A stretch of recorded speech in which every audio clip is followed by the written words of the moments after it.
Hey, Sun Devil fans, Brad Denny with 3TV, CBS 5, and the Speak of the Devils podcast. Welcome back to another episode of the Speak of the Devils Sitdown series, where I bring you in-depth one-on-one conversations with key players, coaches, and other figures within Sun Devil athletics. Charlie Ragle isn't used to losing football games in Arizona. One of the most successful Arizona high school coaches in recent history, Charlie came back to the Valley last season to become ASU's assistant head coach and special teams coordinator. Now, as we know, 2023 was a rough year for the Devils, but he feels that through that adversity, the program learned several valuable lessons that'll help them moving forward.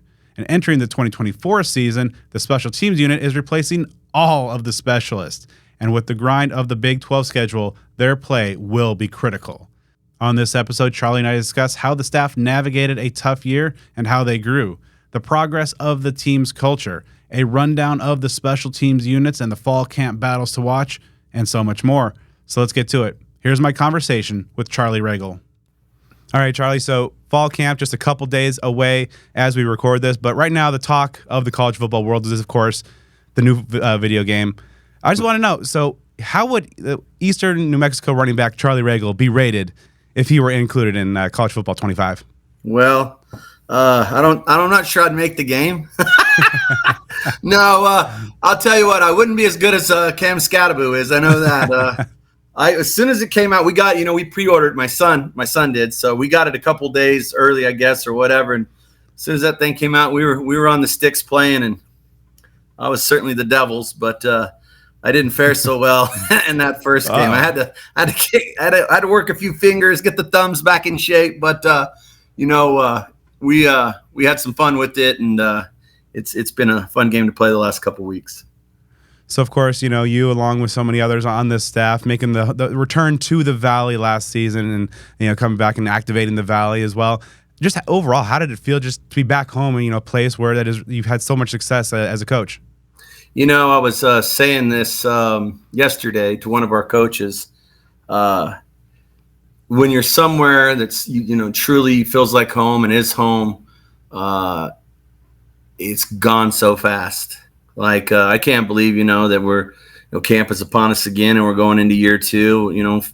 Week from now we'll be up at Camp T. It's like, man, my kids and I were driving back from dinner the other night, and they were just like, Dad, it seems like we got here because they moved here in December of, I guess would have been 23 or 22, right? 22.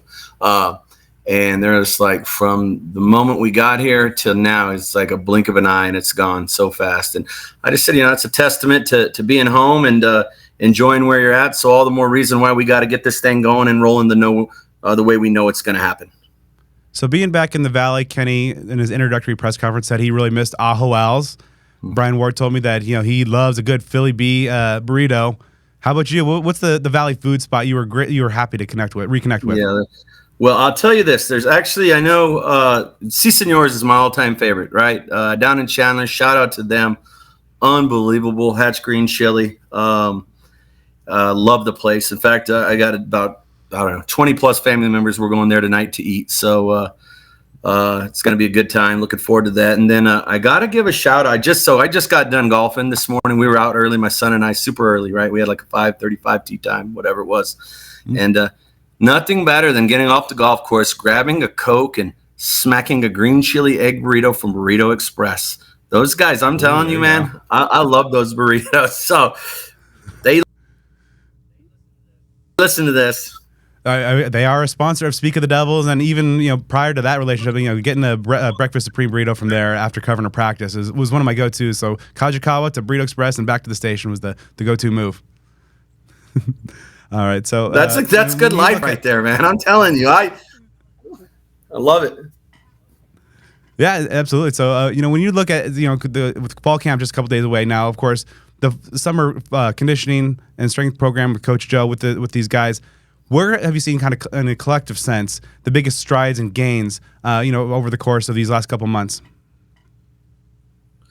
Well, I think there's a couple things. I think one, Joe does a tremendous job with our kids, and we were having lunch yesterday, and I'm not just saying that. I mean that. I think that he does, and you see it in the kids, and when they get here, and their before and after pictures, and their commitment level to taking fitness and understanding it all, and just really having a better concept from when they got here to when they leave the program. I think that's a testament to him. But he was saying that this is probably one of the strongest as a strength coach, and so you hear that come out of a guy like out of his mouth, that just some reassurance for sure. Now we got to go play football. It's a powerlifting contest. We all know that.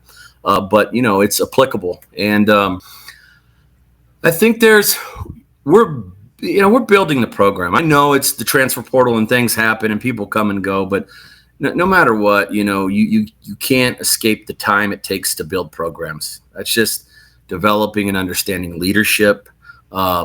Understanding what the kids, most importantly, understanding what leadership looks like, and who represents them on the team, and how you follow that leader. Everybody can't be a leader. So there's guys, majority of guys have to choose to follow, and are they following the right guys? I think there's a maturation process that we've seen from year 1 to year 2 that I really believe will help us win some games that were close games last year.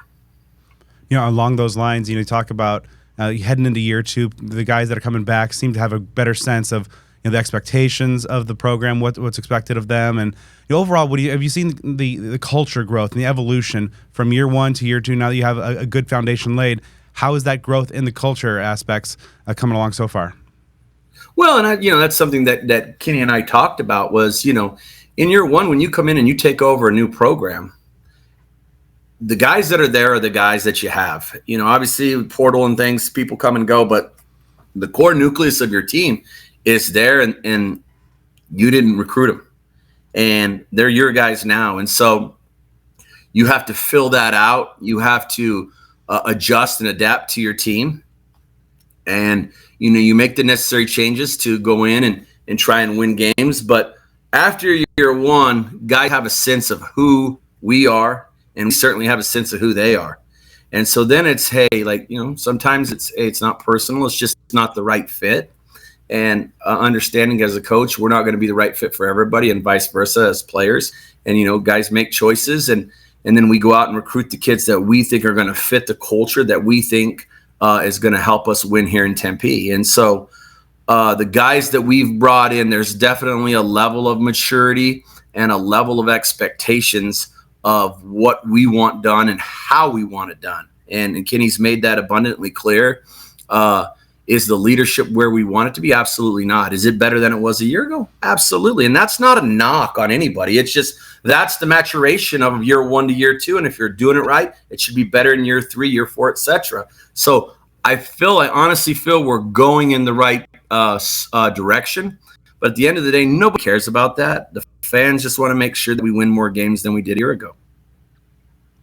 So going back to last year, obviously a lot was thrown at this program, with external stuff, getting the bowl ban right before the season began, to the unprecedented kind of wave of injuries and everything that you guys had to do as a coaching staff to kind of week in, week out, make it work and be competitive out there on the football field. What was that like from, a coach's perspective, just having so much stuff that was, kind of thrown at you guys, but, ultimately it was your responsibility to kind of try to find a way to make it all work? Yeah, at the end of the day, that's it. We have a job to do, whether we like the circumstances, whether we agree with the circumstances or not, regardless, we have a job to do. And so you got to come to work every day. And I think the best approach to that is being a professional and trying to be a model of consistency for your players. When you show that model of consistency, show up every day and you put in the work, just by osmosis, they should catch some of that. And if they've got any kind of mechanics going on upstairs, which they all do. Shout out highest team GPA this spring. They're going to figure it out and follow along. And so, yeah, was it a lot? I've been doing this a long time. It's going to be my 25th year in coaching overall. And last year was a lot, but we didn't just get here overnight. It wasn't like we showed up, and we fell off the apple cart and, oh, what happened? We knew what we were getting into when we came here. Obviously, some things and how they've played out, were out of our control. But this is as we talked as a staff, and this has evolved for many years now, from where we're at as a program, where the recruiting is at in the state of Arizona. I mean, there's a myriad of things that we could really dive into if you wanted to. But again, at the end of the day, nobody cares. Like, we've got to go out and figure out how we can fix it and how we can win as quick as possible, because that's what everybody wants. And so trust me, we're working like heck to do that. And we believe in our hearts of hearts that with Coach Dillingham running the ship and the staff that we have and the players where they're buying is, we're going to get there. How did you see the players handle all the adversity thrown their way? Obviously, a lot of the stuff external and beyond, the control of the players or the coaches, the injuries, so many factors, kind of week in, week out. How did you see your players kind of handle kind of everything that was thrown at them last year? Well, I think the answer's in how we played, especially up until about, for the first 3 quarters of the season, right? We were in every game. Obviously, we won 3 games. Scratch those, right? The games that we lost, we were in all of those games. And I think, once you talk Utah, Oregon, and Arizona, those teams were better than us. Probably not, with the exception of maybe Oregon. Arizona certainly was better than us, and so was Utah. Probably not what the score indicated. Regardless, they beat us. Doesn't matter. I think we wore down a little bit towards the end there, and those teams, give them their credit. Most certainly, they earned those victories. But the way our guys responded every week, they never packed it in. And, in the games, whether it's Oklahoma State, who went on to win the Big 12, USC, et cetera, our kids battled. And I think that's a testament to the leadership of our head coach and a big piece to the players, that we got some dudes that'll fight on that football team. And we got a bunch of them that are coming back. And I know for me, that certainly makes me feel pretty good. Now, when you're looking into the performance of your guys last year, starting with special teams, overall assessment of how your special teams units performed in 2023. Yeah, well, I think, probably just get the 2 places where I thought, hey, like, obviously, one, we've got to be better in flipping the field. We were not good as a punt team. We had some issues there. Josh got hurt. He never quite got right. Never got quite to the level we expected or what he had showed when he was at New Mexico State. Again, he had a stress fracture in the foot, missed whatever it was, 4 or 5 games. I think that really bothered him all year. And so, again, not an excuse. It is what it is. We have 2 other punters, got the most out of them that we could. But we have to be better there in flipping the field. And especially as you're developing an offense and building your program, when you're in close games and you're not as dynamic as you want to be in those, year one, we got to be able to flip the field. So we weren't able to do that. So we've got to be better there. Canyon Floyd and Parker Lewis coming in to compete for that job will certainly, one of those guys will certainly help us do that this fall, that I promise. And then, we have to be better. We need to be 70+ percentage make on, ideally you'd like to be 80. That's when you're cooking, with grease. But 70 is definitely a solid year from a field goal percentage. We weren't quite there. We missed a couple and had 2 blocked. One, the kid just got an amazing jump on us. And then one was really on our kicker and the operation time in general. So we got to clean those 2 things up. We've got to be better in those departments for sure. And then when you look at some positives, we led the league, the Pac-12 in kickoff return. We're in the top half, a punt return. We'd have been in the top, maybe one, probably one, if we don't get the one called back at Utah. But we got better with that towards the year as the year went on. And then we were really good on kickoff defense. I think we finished 14th in the country. And then, like I said, kick return, we led the league and we're like 18th or 20th in kick return. So some positives there. And we've got a lot of those guys coming back. I think we've added some dynamic pieces that can help us in the return game. I think Jake Smith is a guy that excites me in the return game. Raleek Brown is another one that I think has a chance to help us there. So all in all, I feel pretty good about where we're going as we move forward. Of course, you also oversaw the edges last year as well. Some good success there with some stand-up plays from you guys like B.J. Green, Prince Dorba before his injury as well. Clayton Smith seemed to flash later on in the season. Overall, how did you think the ends performed? Yeah, I mean, I thought obviously when you look at Prince, he was really, really playing well early to the mid-year, was on track for double-digit sacks, and as you mentioned, got hurt. Has had a fantastic offseason, has really emerged as a guy that's put in the work. I think Prince is going to have a big, big year.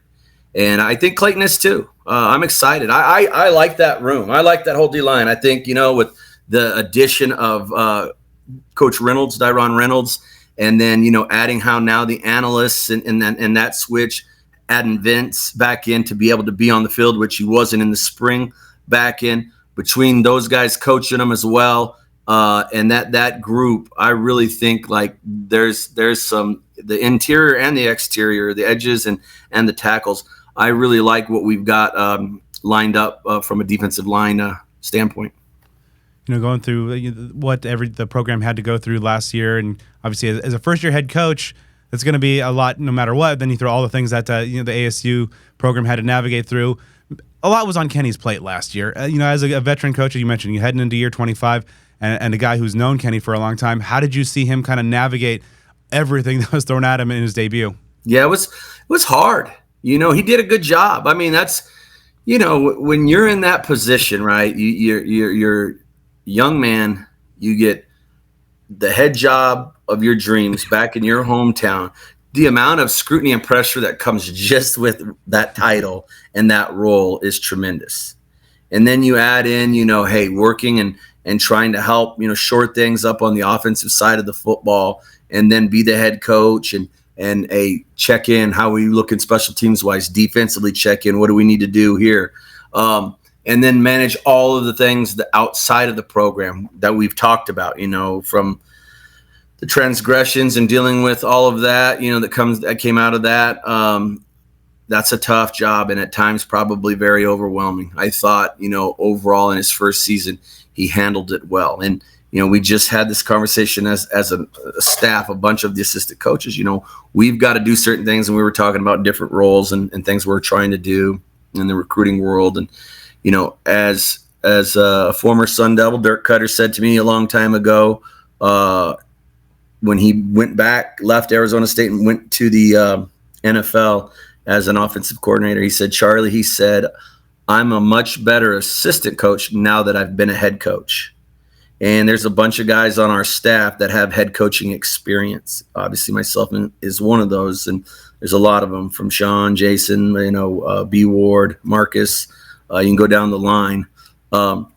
It's our job to help alleviate that burden and those pressures off of him, and it's our job to help him make him look good. Because at the end of the day, no matter what, as the head coach, you get the credit and you get the blame. So our job is to try and alleviate that and help him. But I thought overall he did a nice job, and I see him growing into the role and becoming more comfortable and feeling good going into year two. And that's certainly exciting for our staff and our fans and our team. When you look back at everything that was thrown at you and the program last year in 2023, how do you feel that you grew through that adversity, through those obstacles, and through everything that the program went through as a coach?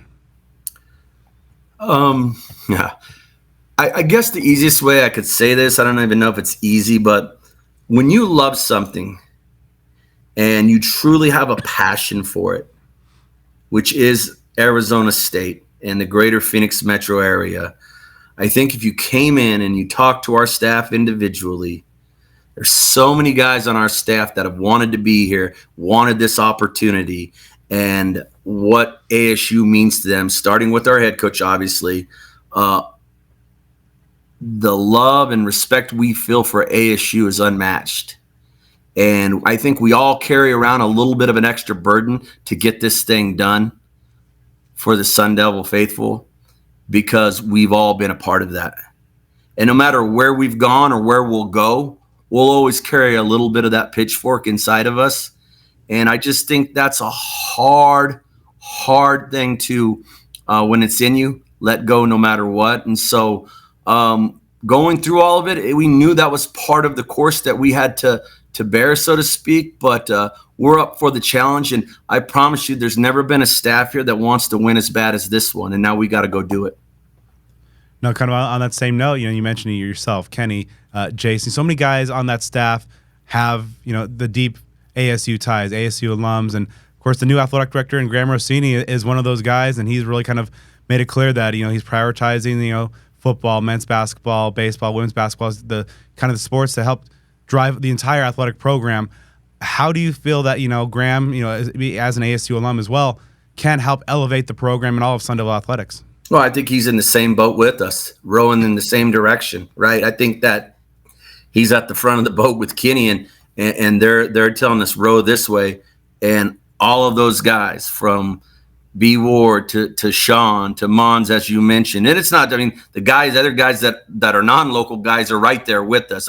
We're all in this together. Obviously, though, there's a great group of guys, but we're all in that boat with the best of intentions and a very hungry desire to make this Sun Devil Nation the place that everybody's always talked about it could be, into a constant reality, because that's what burns, like I said, inside of us. And the passion, when you talk to us, you can feel it. It's palpable. It's not hyperbole. It's not get on an interview and tell people that. It's what sits in my office here in my own home. It's what my kids feel. It's what my wife feels. It's what our families feel in this staff. This is the place that we want to be. And, come hell or high water, we're going to find a way to get this done and win here. So, along that note, activating the Valley has been the rallying cry, and that obviously covers so many different aspects of getting a college football program to be where it needs to be in the modern college landscape. Now that you guys have a year plus in and now heading into year 2, how do you see the Activate the Valley efforts, in terms of, connecting with the alumni base, businesses, and getting people rallied behind and this massive alumni base and fan base? How do you think things are going on the activation front heading into season number 2? I think we're making progress for sure. Absolutely. And I think that, I hear Kenny say it all the time, there's so many ways that you can be involved. It's not just by giving money. If you can give money, that's fantastic. But there's so many ways that you can be involved, whether you own a small business, whether you show up and support us at the games. I guess I equate it to, obviously, the run that the Diamondbacks went on last year was unbelievable,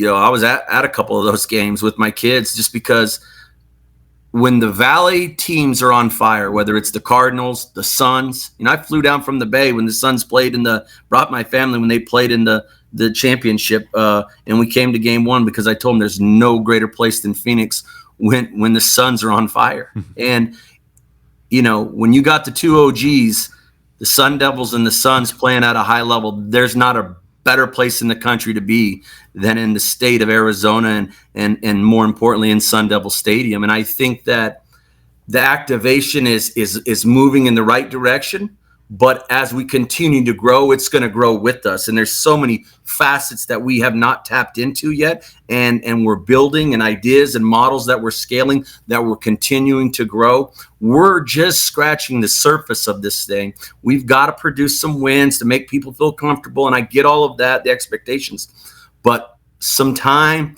and you're going to see just exactly what the activation truly means. And I can't wait to be here through that and at the end of it, because it's really going to be something special. Going back a little bit to spring practices, and of course with fall camp just a few days away, but when you look back at those 15 sessions, kind of on a macro scale, where did you see the team make the greatest strides in spring?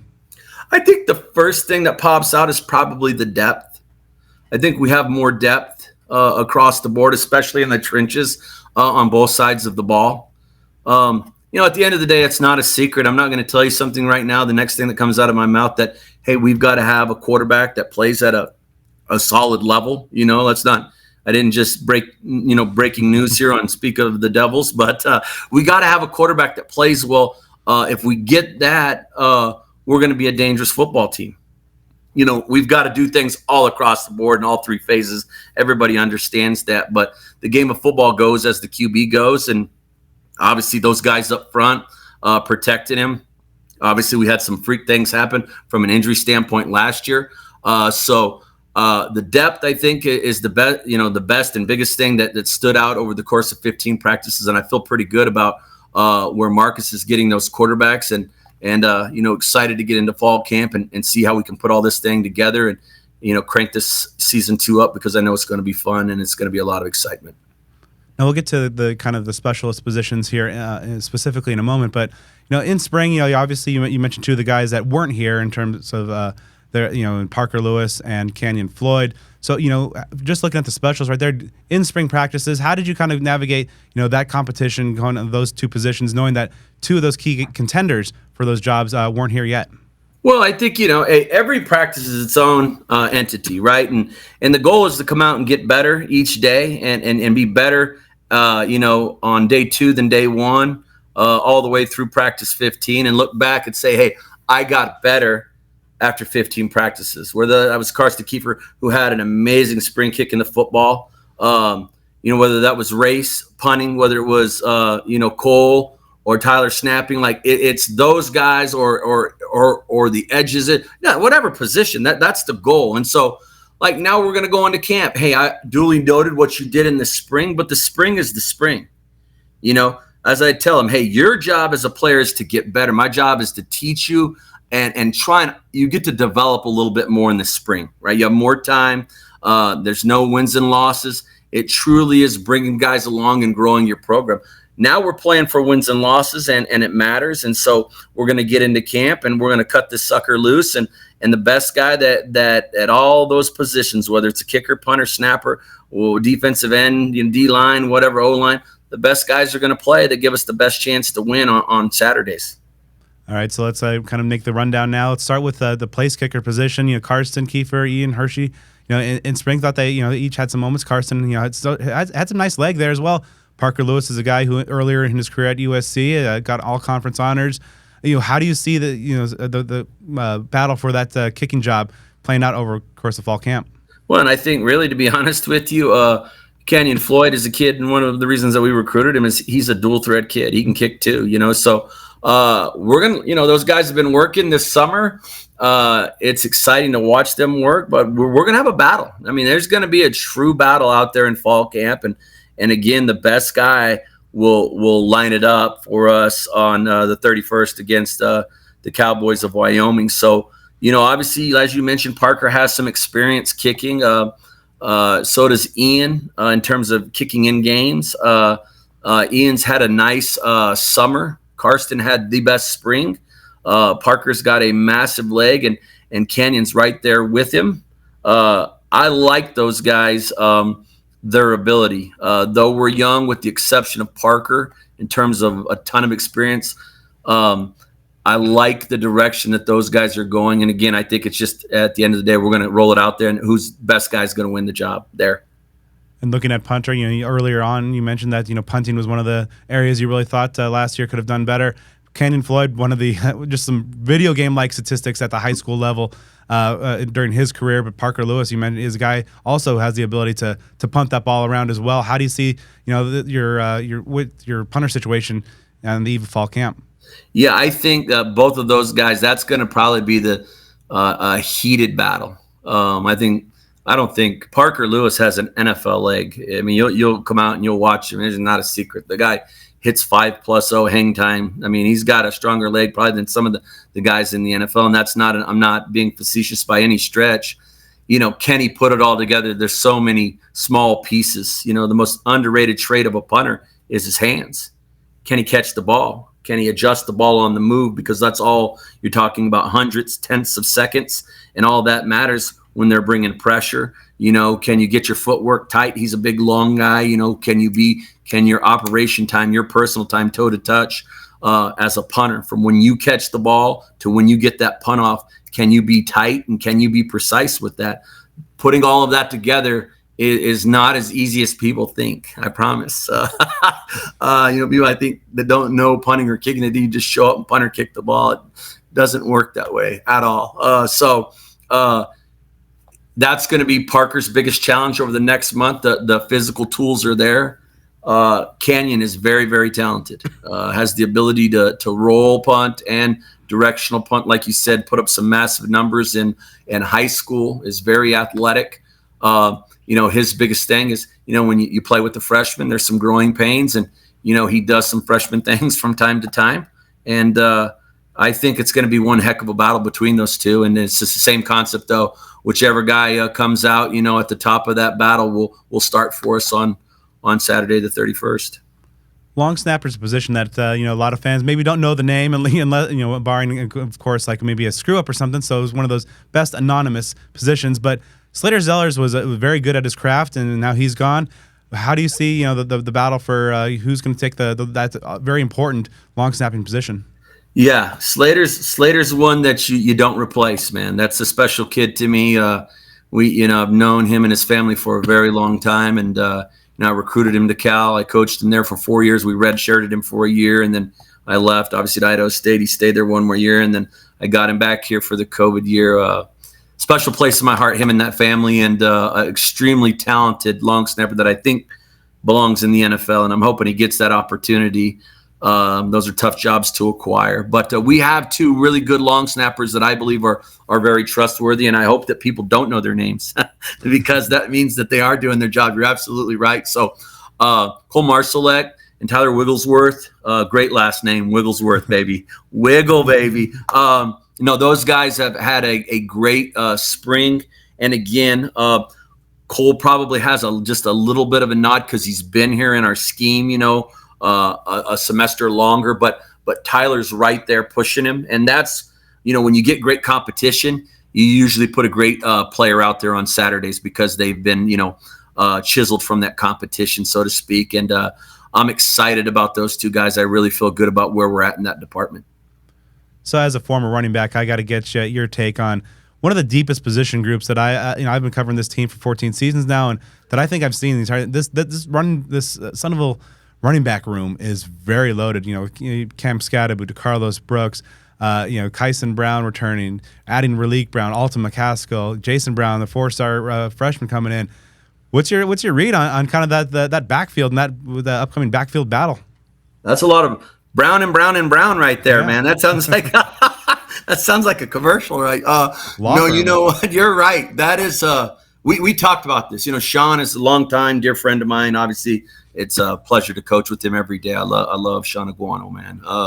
And he does a tremendous job with those guys, and his office is right next to mine, and we spend a lot of time talking, and the depth there, I think, is kind of like, man, we're going to be able to run the football with the depth of our offensive line, and assuming everything stays the way it should, we're going to be able to run the football. And I think when you run the football, good things come off of that. I know our head coach believes that. I know our offensive coordinator believes that. And that's kind of the age-old adage of football. But it's also exciting for me because when you look at teams that are really good on special teams, see, people think like, yeah, it's the returners, and those are guys that get the credit, and rightfully so to an extent. But it's the teams that have depth at their linebacker spots, the tight end spot, the running back spot, and their safety spots, where those four units usually comprise most of your special teams players. And so if you have depth in those four spots and can play at a high level, that allows you to use some of those guys, not just like return game stuff. It's those guys blocking on the front level of kickoff return. They've got speed, dropping back, setting up, and blocking like they do in a pass pro situation is just one example. So adding that depth there at running back gives us more depth than people just realize at the actual position. It deepens us across the board as a team, and especially in the special teams world. So I'm excited about that for a number of reasons. And again, you said it, it's probably one of the deepest and maybe the deepest, at least on paper. We've got to go again at the end of the day, produce the results. But if they produce the results that they have on paper, it's going to bode well for the Sun Devils this fall. And I think it's going to chalk up a few more wins in the victory category for us. Of course, making the move from the Pac-12 to the Big 12, there's a lot of new up ahead in 2024 and beyond for Sun Devil football. From a coaching perspective, what kind of adjustments are you looking to make heading into a new conference? I talked to Brian Ward recently. He said that games he expects maybe more games with both teams scoring under 30. Obviously the Pac-12 being so historically wide open and aired out and type of stuff. What kind of adjustments are you expecting? With a new brand of ball in the Big 12? Yeah, it's interesting. It's very, very interesting. I was thinking about this. When we talked, and I remember when I was coaching, when I got into college coaching down south, the Big 12, where we looked at some of those teams, like it was so wide open back then, right? It was a lot of throw it around, and didn't seem like a whole lot of defense was played. And then, the adjustments of the league and how the game goes in cycles, and teams have left the Big 12, right? So it's I think you're going to get a more physical brand of football. I understand where B Ward is coming from in that regard. But I also think, where I've been in the Pac-12 for the last 12, I think 13 years total, you knew what to expect. You knew who Utah was. Obviously, they're going with us, right? But you knew who Oregon State was, or you knew who SC was. You knew what to expect when you lined up and played UW.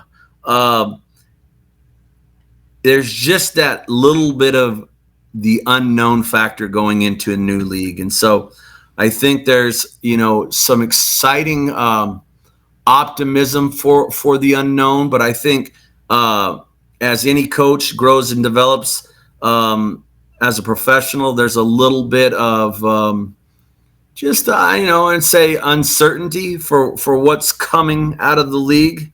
But I certainly feel good about us being able to go in and play well in the Big 12, big picture. And I'm excited about the league and excited about going into the new venues. I've got a bunch of guys that are buddies of mine at different places in the league, and they've certainly talked to me about the league and its history and some cool venues. And when we were out at Cal, we played at TCU, and so I've played at a couple places in the from Arizona and Cal. Played in the Big 12 a couple times. So exciting league, and really looking forward to getting this thing cranked up here this season.